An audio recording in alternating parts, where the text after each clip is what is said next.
2, 3. Happy Diwali!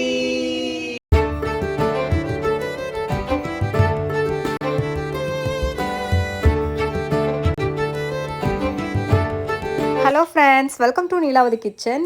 எல்லாருக்கும் இனிய தீபாவளி நல்வாழ்த்துக்கள். இன்றைக்கி மாதிரியே எல்லா நாளும் ஹாப்பியாக இருந்தால் எல்லாருக்கும் சந்தோஷமாக இருக்கும்ல. ஸோ அதே மாதிரி அமையட்டும் நம்மளும் கடவுளை வேண்டிக்கலாம். இந்த இனிய தீபாவளி திருநாளை நம்ம வந்து நிறைய பலகாரங்கள் செஞ்சு நிறைய டெக்கரேஷன் பண்ணி புது ட்ரெஸ் எல்லாம் போட்டு பட்டாசெல்லாம் வெடித்து பயங்கரமாக கொண்டாடுவோம் இல்லையா. ஸோ எங்களுக்கு இங்கே கொஞ்சம் டிஃப்ரெண்ட்டாக இருக்கும். ஸோ எங்களால் வந்து பட்டாசெல்லாம் வெடிக்க முடியாது, ஆனால் பலகாரம் நிறைய செய்யலாம். ஸோ எனக்கு பிடிச்ச டிஷ் எல்லாமே நான் செஞ்சு வச்சுருக்கேன்.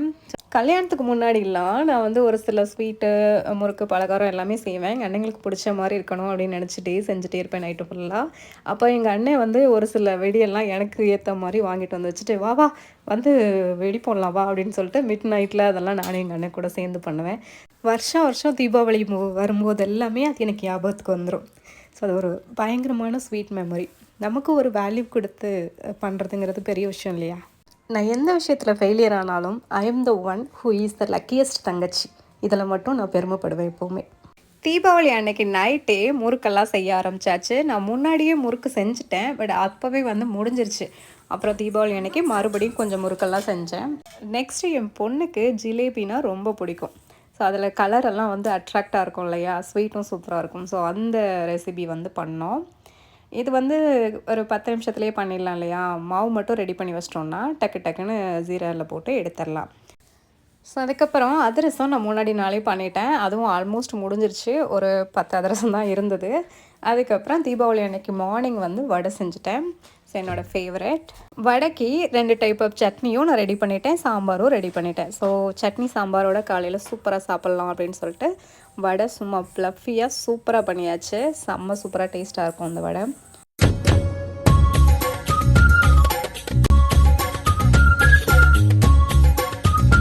இன்னும் ரிப்பன் பக்கோடா, காராச்சவு, அதுக்கப்புறம் சீய உருண்டை, இந்த மாதிரி நிறைய டிஷ் நான் பண்ணேன். ஸோ அது எல்லாத்தையும் டேபிளில் சூப்பராக செட் பண்ணி வச்சுட்டு அதுக்கப்புறம் பஜ்ஜி கூட செஞ்சேன். குலோப் ஜாமுன், வடை, போண்டா, அதிரசம் எல்லாமே பண்ணியாச்சு. ஸோ இதெல்லாமே டேபிளில் சூப்பராக செட் பண்ணி வச்சுட்டு டெக்கரேஷன் பண்ணோம் இல்லையா. விளக்கு இல்லாமல் நம்ம வந்து தீபாவளி வந்து செட் ஆகாது இல்லையா. ஸோ விளக்கெல்லாம் சூப்பராக ஃப்ளாரெல்லாம் போட்டு அதுக்கப்புறம் எண்ணெயெல்லாம் ஊற்றி ரெடி பண்ணி வச்சுட்டேன். அப்புறம் திரியெல்லாம் போட்டு நீ சாமி கும்பிட வேண்டியதான். ஸோ சூப்பராக வந்து நமக்கு ரெடி பண்ணியாச்சு. நம்ம ஊரில் தீபாவளிலாம் பார்த்திங்கன்னா பயங்கரமாக இருக்கும். டிஷ் ரெடி பண்ணுறது ஒரு பக்கம் இருந்தாலும் அங்கங்கே பட்டாசு சத்தம் கேட்டுகிட்டே இருக்கும். பட் இங்கெல்லாம் அப்படி கிடையாது, எந்த சவுண்டுமே கேட்காது. நம்ம வந்து வேணும்னா கம்பி மத்தாப்பு போட்டுக்கலாம். அதுவும் நம்ம வந்து அப்பார்ட்மெண்ட்டில் இருக்கோம்னா அங்கே பர்மிஷன் வாங்கிட்டு பார்க்லேயோ இல்லை இந்த மாதிரி பொதுவாக எங்காவது அந்த இடத்துலையோ ஒரு 1/2 hour 1 hour அந்த மாதிரி பர்மிஷன் கொடுப்பாங்க. ஸோ அப்போ தான் நம்ம வந்து யூஸ் பண்ணிக்க முடியும். மற்றபடி உங்களுக்கு சவுண்டு அதெல்லாம் கேட்கவே முடியாது. ஸோ இங்கே வந்து கல்ச்சர் கிடையாது இல்லையா. ஸோ நம்ம வந்து நம்மளாக தான் பண்ணிக்கணும். அப்புறம் வீட்டுக்குள்ளேயே கம்பி மத்தா போடுறாந்தா போட்டுக்கலாம். அப்புறம் நிறைய பேர் இங்கே வந்து ஃபேமிலி கெட் டுகெதர் கண்டிப்பாக வச்சுப்பாங்க. ஸோ அது நல்ல ஃபன்னாக இருக்கும். ஸோ மாமா கூட இருந்தாங்க. விளக்கு எல்லாமே அவங்க தான் போட்டாங்க. ஸோ அந்த சாமி கும்பிட்றது அதிலெல்லாம் ரொம்ப அவங்களுக்கு ரொம்ப பிடிக்கும். ஸோ அதனால் எனக்கு அவங்க பண்ணுறது பெட்டராக இருந்தது. ஸோ எப்போவுமே நான் தானே பண்ணுவேன். ஸோ ஒரு சேஞ்சுக்கு அவங்க மாமாவை பண்ணட்டும் அப்படின்னு சொல்லிட்டு மாமா தான் எல்லாமே பண்ணாங்க.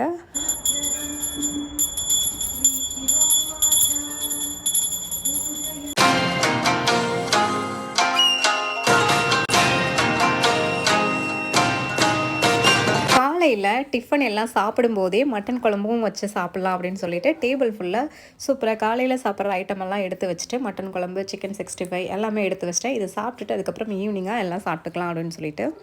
நம்ம ஊரில் வாழை இலை சாப்பாடு தான் அடிக்கடி நம்ம சாப்பிடுவோம். இங்கெல்லாம் அப்படி கிடையாது. நம்ம அதுவுமே வந்து பே பண்ணி தான் வாங்கணும். ரொம்ப கடைகளில் அவைலபிளாக இருக்காது.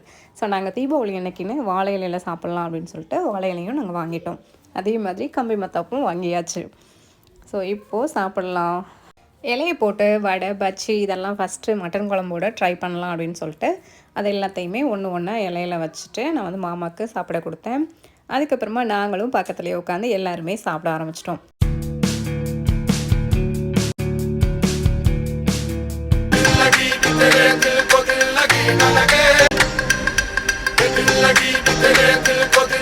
பலகாரம் எல்லாம் சாப்பிட்டு முடிச்சதுக்கப்புறம் பக்கத்துலேயே நம்மளுக்கு ஃப்ரெண்ட்ஸ் இருக்காங்க இல்லையா. ஸோ அவங்களுக்கும் இருக்கிற எல்லா டிஷ்லையும் கொஞ்சம் பேக் பண்ணிவிட்டு அப்புறம் தீபாவளி கொண்டாடுறவங்க, அதுக்கப்புறம் நம்மளோட ஃப்ரெண்ட்ஸு, தீபாவளி கொண்டாடாமல் இருப்பாங்கள்ல, ஸோ அவங்களுக்கு எல்லாமே நாங்கள் பேக் பண்ணி கொஞ்சம் கொஞ்சம் கொடுத்தோம். ஸோ அவங்களும் எனக்கு ஒரு சிலது ஷேர் பண்ணியிருந்தாங்க.